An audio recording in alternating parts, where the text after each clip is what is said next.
Here we are, Day 3 Rockstar Energy Drink Mayhem Festival 2013, Boise. It's only Day 3 and it's already hotter than shit.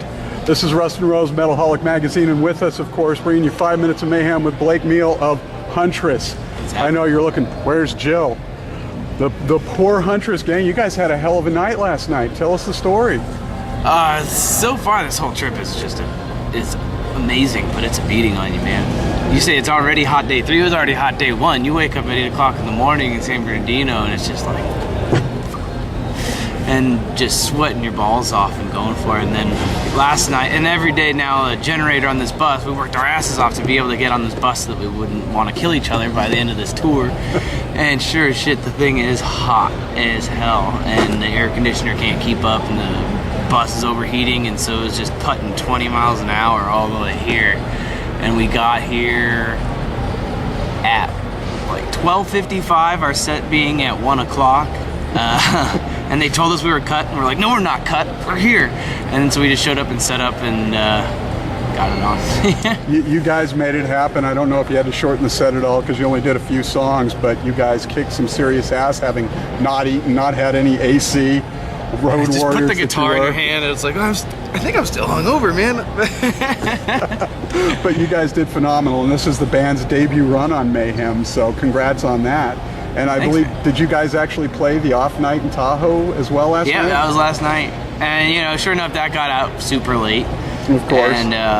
And the promoter's a friend of ours, and he always wants to party, and he booked his own bands playing after us. And then, you know, but as soon as you get behind schedule, the bus driver's got to sleep, man. This guy he was saying 34 hours in 2 days of driving, and between taking cabs, trying to get the generator oil changed, and just catch a wink. I mean, the guy's taking a beating, you know? So last night, he was like, okay, till 1 o'clock I can sleep in, and I'll come pick you boys up. He's awesome, man. He's like this 7-foot tall, like ex-black basketball player. He was there for... He was telling us he was there when Tupac got shot. He was in the same limo. This guy's seen it, man. And he just cares so hard. He's like, I don't care what happens. We're going to make it. He's like, we got fans to make. He gets us all fired up. And you did make it in perfect timing, too, because today, being July 2nd, means the new album, the second album, Starbound Beast, is out today. So your first run on Mayhem, the debut album out today. You made it here. Well, it's our second album, but the sophomore album. The heat's getting to all of us. Yeah, we're losing our minds, man. So, well, tell us, because Jill has called this a more thoughtful album. Tell us about the new album, Starbound Beast, from your perspective, especially relative to the first one, Spell Eater. Thoughtful is a good description. You know, we put a lot more, or a lot less of what other people's expectations of a metal band might be on this record, you know? You come out the gates as the first band, not saying we're doing anything that we don't truly believe in or to please anybody, but the first production of it was a lot more on the grid, a lot more like, all right, well, you know, we got to keep those gain levels really high. And I always kind of had this philosophy like, I don't care who's going to sponsor us. I don't care how it's necessarily going to get recorded, but I want to really be true about the music that we write and that we play. You know, I'm not going to add in breakdowns or little funny choruses and like good cop, bad cop shit because that's what people want to hear. We're going to write the songs we want, and we'll produce it in a modern way, and we'll market it in a modern way because you can't just pretend it's 1975 or right. You're just gonna fall flat on your face, you know. And then. But with the addition of our new guitar player, Ant, he has a similar perspective, except recording tones and qualities like that are something he's not willing as much to compromise on as I was. I was always like, well, the song material, that's what's most important, you know? And he's like, no, man, this guitar tone has got to get more real. And we're like, cool. And you know, we've all learned so much on the road, and another album of recording and learning and working with somebody as much of a superstar as him, like, it just takes it to the next level. Yeah, I was going to ask you how Anthony has impacted, you know, being in the band and everything, how he impacted the new album and whatnot. So you just answered that one for us. But and he was great on stage today. The first single, classic, of course, I Want to Fuck You to Death. Yeah. We got Lemmy to write the lyrics on that one, and everybody thought that was odd. Huntress, Lemmy, and I thought, no, I mean, because if you take away the mole, I see the twin thing going on between Jill and Lemmy. I mean, don't they look like brother and sister to you? So no, that's pretty cool that Lemmy was willing to do that. And the thing that kicked my ass when I heard it was how Jill sang it the way Lemmy would do it. Yeah, and it's cool because, I mean, that was kind of our thought process when we put it together. It was like, you know, people are going to think that he came and just handed us a song. He handed 2 sheets of paper with words on it, and then I already had a song that I was working on, and we started putting them together, and then, but when we're working with Jill, it's like, oh yeah, that inflection is perfect. You got to bring it, you know, just the little guys. And she did, and it's excellent. And the whole album, I can really sort of hear the progression. And I really hate everybody's always trying to figure out what subgenre you guys are, and it's like you're just a fucking metal band. Yep. Go with it, deal with it. Yeah, you know? People have a hard time dealing with it. We're subcategorized post, mid to late, after metal, pre-black and death grind. Now you guys, tell us about the new video for Zenith, because you guys just finished that up, and that is one of the best songs on the album. Oh, awesome. The video is going to blow your mind. Did you see the trailer for it? I saw the trailer for it. That's like, give me the details. What's the story? I mean, Phil Mucci is just a wizard, man. This guy is insane. We saw a couple of his other pieces for the High on Fire, and he did an Opeth video, and apparently after he saw Eight of Swords back in the day, he tried hitting up our label. I was like, I want to work with this band, and finally we ended up reaching out to him, being like, we love your work. And he's like, oh man, you guys are all about King Diamond and Merciful Fate. And he was just like on the level. He's like, I fucking love Man of War. And we were just like, dude, this guy's the real deal. You know, usually it's like a video guy's like, yeah, well, you know, I produce mostly hip hop videos, but I think your chick's hot, whatever, let's do it. It's like, no, man, this guy was just got it to a T. And I was like, man, what about like, let's get like this album kind of goes out into more like an intergalactic space vibe, you know. It's a little, that's kind of more, you know, obviously the theme of the record more, and so the video had to kind of take it there too. And I mentioned Barbarella to him, and he was like, yes, yeah, and he just freaked out. We're like, let's make a freaked out acid trip Barbarella, but evil and metal. Crazy. I'm looking forward to it coming out. And 2012 was such a huge year for Huntress, and of course there was all the stuff, you know, because obviously Jill's a beautiful woman and everything, and people weren't paying attention as much to the music. Yeah. But I think with this album, people they've gotten over that, and they can now see that there's an incredible amount of talent there in the whole band. The songwriting has gotten stronger and everything. You guys got mass acceptance over in Europe, especially. Has it been somewhat surreal how positive everything's been so far? Yeah, I mean, we've been really looking forward to those couple of years of proving that we're not just a pair of tits right on Pro Tools, you know, because we take pride in being a real band of musicians that write songs and aren't just snapping things together and recording one note at a time. And, you know, we wanted, and obviously the focus is going to be on her at first, so, you know, we start, and, you know, we understand if I heard about this band, I'd be like, fuck, that sounds like it sucks.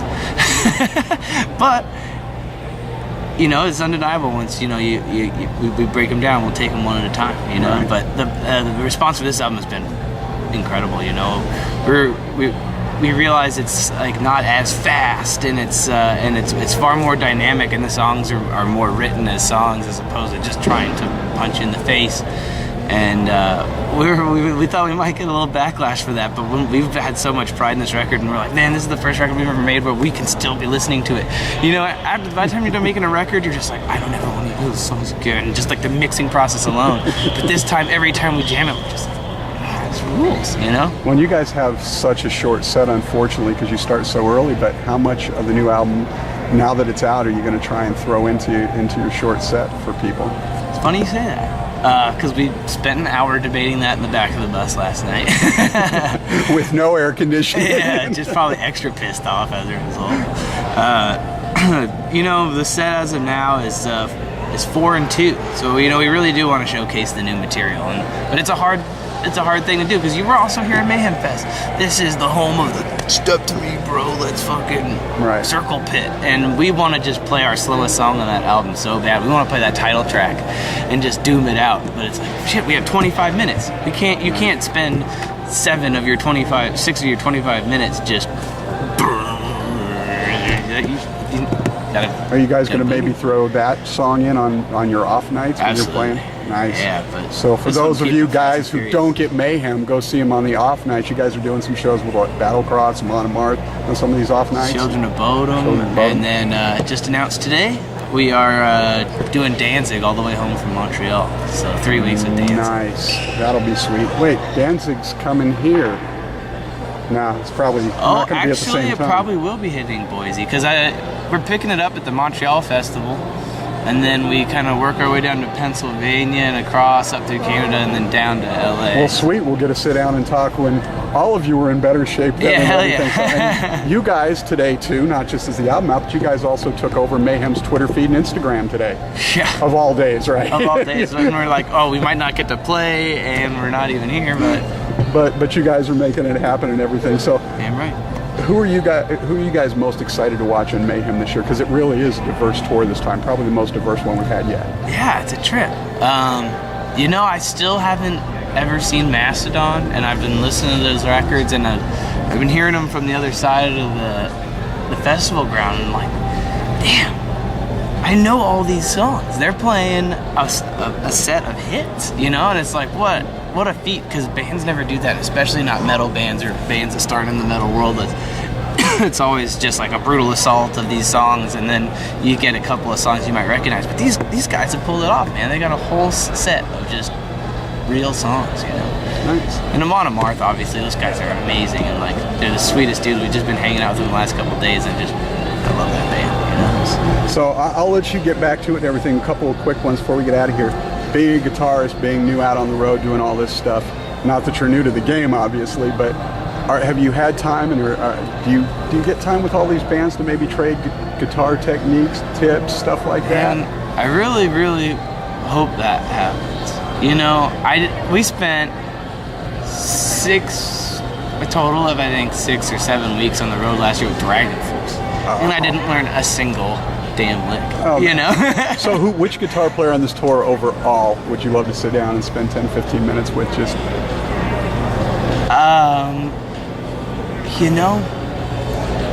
probably John 5. Nice. Like I'm slow to his game. I haven't followed Zombie really very much, but I've just in the last year or two I've been watching videos of him. I'm like, man, that guy can really just span all kinds of genres and styles and just brings it. So I'm kind of over just seeing the person that can just shred the fastest arpeggios. As much as I love that stuff, but John's got a little extra flavor in there. Absolutely. So last question, our pointless question of the day. We are out on the biggest metal tour in the United States every year, but if there could be one band on the bill you could add that was not metal that you thought would be really cool to have out on this tour, who would it be? Not metal. That's an awesome question. And they have to be contemporary? Whoever. So I can go back into 72 and go get wherever you want. Funkadelic and just play Maggot Brain from front to back. That would be heavy. That would be so rad. Blake Meahl, Huntress, the new album Starbound Beast out today here, day 3, Mayhem Festival. Thanks so much for taking the time. Thank you, man. Hopefully you guys can recoup a little bit today before you head back out on the road to Tacoma and on down to Arizona for more heat. We'll live. And wishing you the best luck with the new album, because it's a killer one. So thanks, brother. Appreciate it. This is Blake Meahl of Huntress, and you're listening to Metalholic Radio.